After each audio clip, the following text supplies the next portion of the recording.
hemorragia posparto. La hemorragia posparto es la primera causa de muerte materna a nivel mundial. En los países, o sea, cuando uno compara países vías de desarrollo y países desarrollados, esta sería la primera causa. En los países en vías de desarrollo, como nosotros acá en Colombia, la principal causa son los trastornos hipertensivos, la segunda causa es la hemorragia posparto. El 50% de estas muertes ocurren en países en vías de desarrollo y lo importante aquí es que es una muerte completamente evitable. No les voy a dar esta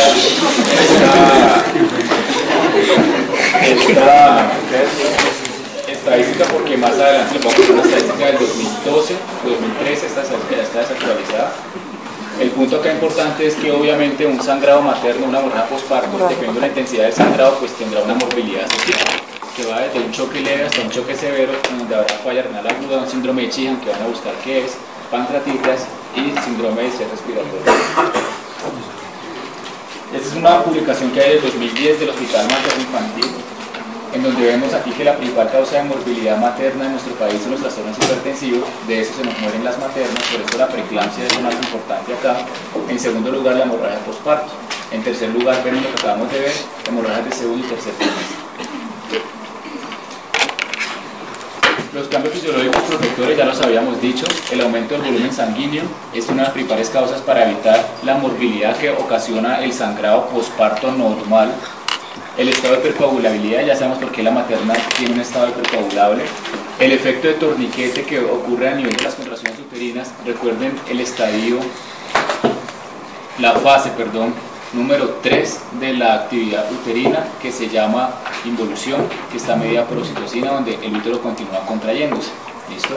Entonces, ¿qué pasa al contraerse? Ocurre un efecto torniquete sobre los vasos que se encuentran entrelazados en las fibras musculares. Esas fibras musculares hacen que el vaso se cierre y por lo tanto no sangre. Esto es el mayor efecto o el efecto más efectivo para que un sangrado posparto pare, motivo por el cual la atonía uterina, o sea que el útero no se contraiga, es la principal causa de sangrado posparto y de muerte. ¿Listo? El problema es que aunque esto nos protege y los cambios fisiológicos del embarazo son supuestamente para protegernos, para desgracia de nosotros, pues nos hace que hagamos el diagnóstico más tardíamente. ¿Por qué? Porque la paciente puede permanecer con unos signos vitales completamente estables hasta que no se pierda más del 15% de su volemia. Entonces es una cosa muy rara que nosotros digamos que la paciente no tiene hemorragia posparto porque los signos vitales están normales. ¿Listo? La paciente tiene hemorragia posparto a pesar de que tenga signos vitales normales. ¿Listo? Y lo que hacemos es que, no es que estaba solo taquicardia, que la taquicardia es normal por el embarazo, porque se sube el 15% de la frecuencia cardíaca, por el parto, por el dolor, por el estrés, etcétera, etcétera. Y entonces esto hace que nos retrasemos en el diagnóstico, o que cuando diagnostiquemos una hemorragia posparto, el grado de choque ya sea un choque mucho más moderado o severo. Definición de hemorragia según la Organización Mundial de la Salud: cualquier sangrado que tenga más de 500 mililitros durante el puerperio. Según el Colegio Americano de Ginecología, es cualquier sangrado que disminuya en un 10% el hematocrito inicial. Hemorragia posparto severa es cuando el sangrado es mayor a 1000. Esto obviamente es muy difícil, nadie tiene ahí abajo un medidor de sangre, saber cuánto está sangrando la paciente. Entonces esto es el punto de corte que existe, pero nosotros usualmente no nos basamos en esto porque no tenemos cómo medir el sangrado en el posparto. Nos basamos en la clínica de la paciente, ¿sí?, para tratar de definir si estamos con una hemorragia posparto o no. La hemorragia se divide en primaria y secundaria. La primaria es la que ocurre en las primeras 24 horas después del parto, y la secundaria o tardía la que ocurre después de las 24 horas hasta las 6 semanas posparto. Es la complicación más importante del tercer periodo del trabajo de parto. Ya ustedes saben de dónde a dónde va el tercer periodo. El parto promedio sangra menos de 500, la cesárea promedio sangra menos de 1000. Todo sangrado que pasa por encima de eso es hemorragia posparto. Lo que vamos a hacer en el control prenatal de primer nivel simplemente es identificar los factores de riesgo. Paciente que tenga factores de riesgo de hemorragia posparto, sabemos que no le vamos a atender el parto en un primer nivel. ¿Listo? Los partos son atendidos por ustedes, los partos no son atendidos por obstetras. Los partos son atendidos por ustedes, el médico rural. ¿Listo? En el hospital de Tenjo no vamos a atender parto. En el hospital de Tenjo nosotros no atendemos parto. En el hospital de Tenjo lo atiende el médico rural, y la médica rural fue mi interna el año pasado en junio. Bueno, entonces, el primer nivel se atienden partos. ¿Cuáles partos? Los supuestamente partos normales. Ustedes deben saber qué es un parto normal, ustedes deben saber qué paciente tiene condiciones para que un parto sea adecuado. Si ustedes le ven factores de riesgo durante el control prenatal de parto, perdón, de hemorragia posparto, pues tienen que decirle para que cuando ella inicie el trabajo de parto se vaya al hospital más grande o de segundo nivel y no le llegue allá a ustedes en el turno. ¿Listo? Vamos a dar sulfato ferroso, obviamente, durante el control prenatal para evitar o para que esa anemia fisiológica no llegue tan anémica en el tercer trimestre, ¿sí? Vamos a utilizar el partograma o lo van a utilizar ustedes cuando estén en el turno para saber cuándo un parto se está saliendo de la curva normal y cuando se sale de la curva pues tiene riesgo de hemorragia posparto. Y vamos a hacer una cosa que llamamos el alumbramiento activo, que también le tendrán que explicar allá qué es el alumbramiento activo. Sí, pregunta de parcial, ¿qué es el alumbramiento activo? Estas son tres cosas que tienen que tener claras para que eviten una hemorragia posparto. No lo tengo en esta presentación. Entonces, ¿cómo hacemos el diagnóstico? El diagnóstico es, por ejemplo, signos y síntomas de inestabilidad hemodinámica. Pues si ya hay signos de inestabilidad hemodinámica en la paciente, pues ya hay un sangrado mayor del usual y por lo tanto es una hemorragia posparto. Pero ya les dije que no tenemos que esperar que haya inestabilidad hemodinámica para hacer el diagnóstico. Pilas. ¿Listo? O sea que diagnóstico, definición de hemorragia posparto, signos y síntomas de inestabilidad hemodinámica, 0. Necesidad de transfusión, sí, cuando hay necesidad de transfusión la paciente sangró más del usual y por lo tanto es una hemorragia posparto. Cuando el laboratorio mide, cuando hay una disminución del hematocrito de más del 10% con respecto al hematocrito que tenía previo antes del parto, bueno, también. No, usualmente no lo hacemos, es muy raro que nosotros le hagamos a la señora en trabajo de parto un cuadro mático ahorita, se atendió el parto y un cuadro mático mañana y definimos así, mañana, 24 horas después, tuvo hemorragia posparto ayer. O sea, tampoco lo vamos a hacer, ¿sí? Pero son las definiciones que están escritas y se las tienen que aprender.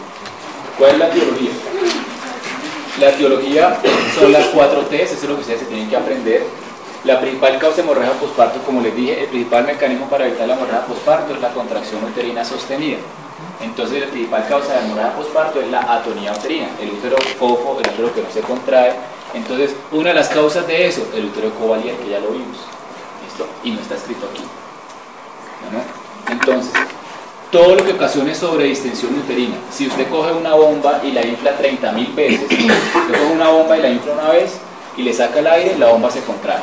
Pero cuando la bomba ya está babosa y la hemos inflado 1000 veces y usted la desinfla, adentro de la bomba queda aire, porque las fibras ya se han distendido tanto que pierden su fuerza contráctil. Entonces todo lo que ocasione útero distendido va a ser un riesgo de parto precoz, de hemorragia posparto, perdón. Entonces polidramnios, o sea, mayor cantidad de líquido amniótico del normal. Embarazos múltiples, pues entre más número de fetos haya, más distensión uterina, más riesgo. Feto macrosómico, ustedes van a buscar la definición de macrosomía, mayor riesgo de hemorragia posparto. ¿Listo? Cansancio de músculo uterino, cuando el parto es un parto completamente rápido, un parto precipitado o un parto que se demore mucho, eso fatiga la fibra muscular y por lo tanto en el momento que tengamos que tiene que contraerse no se va a contraer. Infecciones intraamnióticas, todo lo que es proceso infeccioso que puede infiltrar el miometrio hace que el útero no se contraiga en el tercer periodo. Alteraciones anatómicas o funcionales, pacientes con miomas, pacientes con placenta previo, pacientes con cualquier otra malformaciones mullerianas uterinas. ¿Listo? Tejido. Todo lo que es retención de placenta o retención de membranas ovulares causa hemorragia posparto. Entonces, ¿cuáles son los factores de riesgo para eso? Pues una expulsión incompleta de la placenta. Recuerden que yo les dije, alumbramiento tipo Schultz es el normal, alumbramiento tipo Duncan 20% anormal, riesgo de que haya placenta adentro, hagan revisión uterina si no le pasa nada. ¿Listo? Es la principal causa de hemorragia posparto tardía secundaria. Cirugía uterina previa. ¿Listo? Pacientes multíparas, pacientes con alteraciones placentarias, pero es que la placenta se deben revisar después del parto. Normalmente cogemos, se alumbra y se saca la paciente y se echa a la basura y no la revisamos, ¿no? Y hay placentas bilobuladas, trilobuladas, tripartitas, marginales, todos son placentas no anormales, sino características placentarias que me pueden generar a mí la sospecha de que adentro puede haber más placenta. ¿Listo? El trauma, pues obviamente, todo lo que son los desgarros del canal blando, del canal del parto, ¿listo? Desgarros cervicales, desgarros de la vagina, ¿sí? Desgarros del periné, la episiotomía cuando la hacemos desde antes. La señora tiene el bebé por allá en estación +2 está muy alto y ustedes cogen y le hacen una episiotomía, ¿listo? Y el niño se demora en bajar todavía 2-3 minutos, entonces son 2-3 minutos de esa vaina, sangre y sangre y sangre y sangre, porque hicimos la episiotomía antes de tiempo, por ejemplo, ¿sí? O de nada sirve que yo me ponga a hacer masaje uterino, no sé qué, y le ponga misoprostol para tratar la hemorragia posparto y el desgarro es el que está sangre y sangre y sangre y sangre, pues hasta que no lo suture no va a dejar de sangrar. ¿Listo? Entonces tienen que identificar cuál es la causa para saber qué van a hacer. Y por último, la menos frecuente, afortunadamente, alteraciones de la trombina o todo lo que son alteraciones de la coagulación. Obviamente hay pacientes que tienen factores de riesgo, pacientes con hemofilia, pacientes con enfermedad de von Willebrand, que ya de entrada uno usualmente las tiene que conocer durante el control prenatal. ¿No? La valoración inicial, lo que tienen que hacer inicialmente cuando hay hemorragia posparto, pues comunicación al equipo de salud. Todas las instituciones donde ustedes vayan a estar, todas tienen un código rojo ya, que es el código de hemorragia posparto. Ya sabemos a quién hay que avisar, ya será un pito, será una alarma, será así como llaman código azul, pues código rojo en sala de partos, una bocina, no sé, depende del hospital donde ustedes van a estar. Lo que tienen que hacer inicialmente, líquidos, oxígeno, glóbulos rojos tendrán que poner, pues dependiendo de la inestabilidad de la paciente, ahorita van a ver el protocolo que es lo que dice, plaquetas tendrán que poner en algunos casos específicos, no en todos, plasma fresco congelado también. Todos los pacientes en trabajo de parto, pues obviamente hay que hacer una nutrición adecuada, signos vitales, oxinometría, gasto urinario. La paciente que usted active el código rojo, esa paciente inicialmente se tiene que tomar todas estas muestras de sangre. O sea, todo se hace en el primer minuto. Código rojo, la enfermera ya está tomando esas muestras de sangre, porque yo más adelante voy a tomar otras muestras de sangre y con estas iniciales es que las voy a comparar para ver si me entró ese ID o no me entró ese ID. Vamos a identificar la causa y vamos a tratar de tratarla. Entonces, principal causa, atonía uterina. Voy a hablar aquí de las 4 causas y al final les voy a explicar el protocolo que hay, el de Bogotá, que es del 2014. Atonía uterina, que es la principal causa de hemorragia posparto. Entonces, ¿qué pasa posalumbramiento? Pues, hombre, el útero no se contrae y va a quedar un lecho completamente sangrante. ¿Listo? Ya saben cuáles son los factores de riesgo para eso. El mecanismo más efectivo para controlar el trabajo de parto, ya saben cuál. Perdón, el mecanismo más efectivo para controlar el sangrado posparto, ya saben cuál es. Entonces, pues, si no se da eso, se sangra. El diagnóstico, pues sencillamente el útero es blando. ¿Listo? El sangrado va a aumentar cada vez que usted comprima el fondo uterino y lo que tenemos que descartar, obviamente, siempre son que hayan desgarros y que hayan restos placentarios, pero ya sabemos que la principal causa es la atonía uterina. La atonía uterina, las medidas físicas que ustedes van a hacer, el masaje uterino bimanual, es una de las primeras medidas. Y el taponamiento uterino. El masaje uterino se hace así como está acá en esta diapositiva. ¿Listo? No es metiendo la mano dentro del útero. ¿Qué es lo que pasa? La diapositiva anterior dice: descarten desgarros y restos placentarios. ¿Cómo voy a descartar que hay restos adentro? Pues tengo que meter la mano dentro del útero. Entonces yo meto la mano, la meto dentro del útero, lo raspo, la saco y luego la ubico en la parte anterior. ¿Listo? Entonces, en una maniobra que ustedes no se dan cuenta, estamos haciendo 2 cosas nosotros. El masaje uterino está así, una mano está en el fondo uterino, la otra mano está en el fondo anterior del saco vaginal, no es dentro del útero. Si ponen dentro del útero, mal. ¿Listo? Me importa que los residentes la hagan así. ¿Okay? Entonces, ustedes van a hacer masaje uterino mientras unos fármacos que van a colocar empiezan a actuar, porque aquí todo se hace a la vez.